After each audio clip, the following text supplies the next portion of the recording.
Greetings, I'm Mr. Ward, and just want to take a couple minutes and introduce myself to you.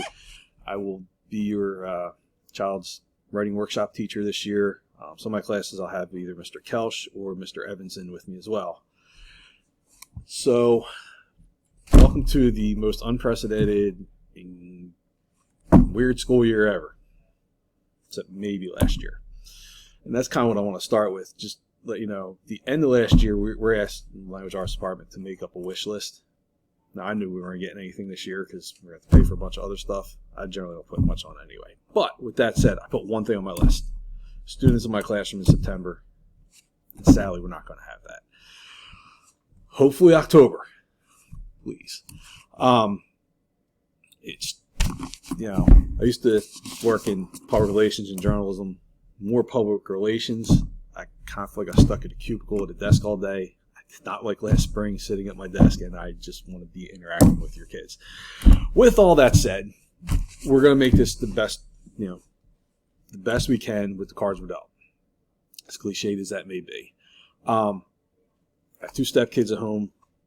I get where you might be a little concerned, especially after last spring, of being a little overwhelmed, how I'm going to work and help my student. And I want to just let you know, if you're ever feeling that way, email me. If there's a way I can alleviate some of that, I will. I get it. I last spring was working from 8 till about 3 or 4 at home. Then I was working in an office, which I call it an office. Really, it was a little cubby hole in our basement. But I'd go upstairs, and from about 4 to 7, I had to help my stepson. I just did. And I did it.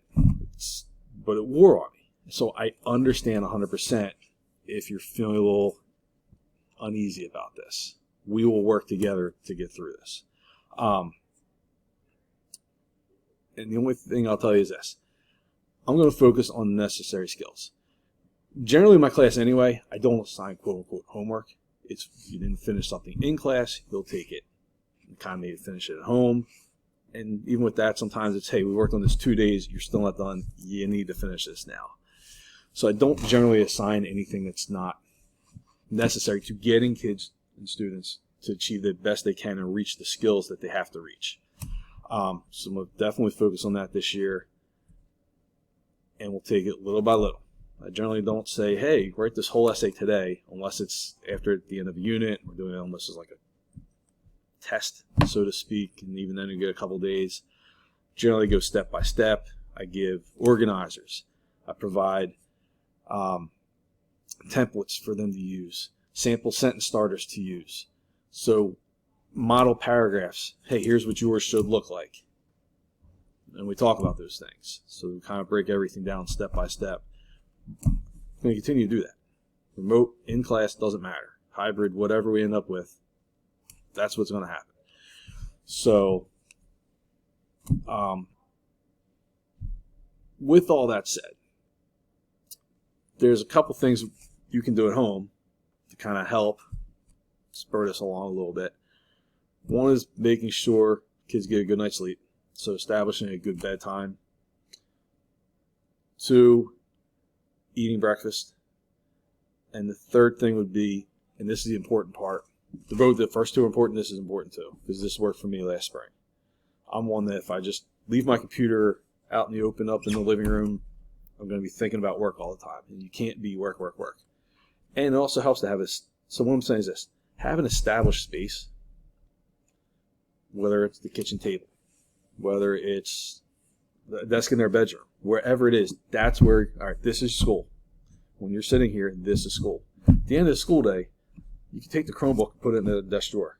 All right, that's away. I'm shutting it off. Now I'm home.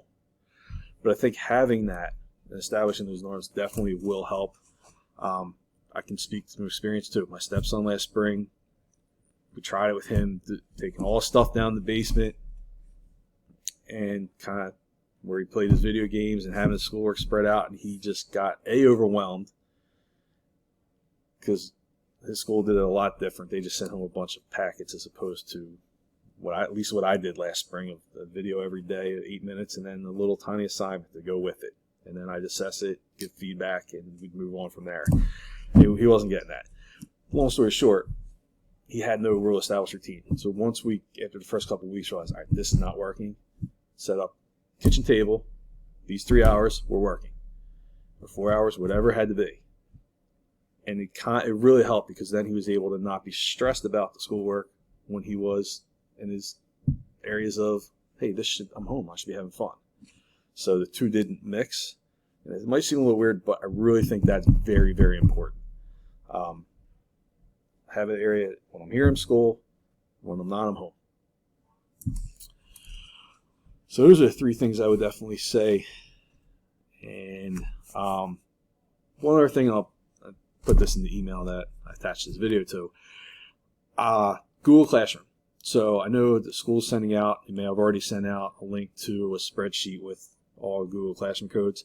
I personally, any student that was in my classes, I sent an invite so that if they check their Gmail account from Monday, so this past Monday the 31st, they should have an email saying, hey, please join Mr. Ward's Google Classroom for writing workshop. So all I do is click that and join. In fact, I already have 25 of the 85 students in those 5 writing workshop classes. I also teach creative writing, so you might get another email and video from me if your student has me for writing workshop and creative writing. But in any event, 25 of those 85 students in those 5 classes have already signed up, which I'm kind of amazed by, in a way, but not totally shocked or surprised by. That's really just to introduce myself. That's all I really want to do here. And just really say, if you're ever, as a parent, feeling overwhelmed by stuff in writing a workshop, let me know. And I'll try to work my best with you. If students stay on top and every day do what they're supposed to do, we should not have a problem. I think this year will work out better that we're going to do live stuff as opposed to, hey, do it when you get to it kind of thing. Because sometimes you get students who would work at 2 in the morning and then they need help and then I'm asleep. So I think this will work a little better. Again, as long as they're engaged and focused, it'll be like they're in school to a point from that standpoint. Definitely will not be the same, and I hope to get back to that ASAP. If you have any questions, just shoot me an email, and hopefully I get to meet you someday, even if it's from a distance. All right. Well, 40 out.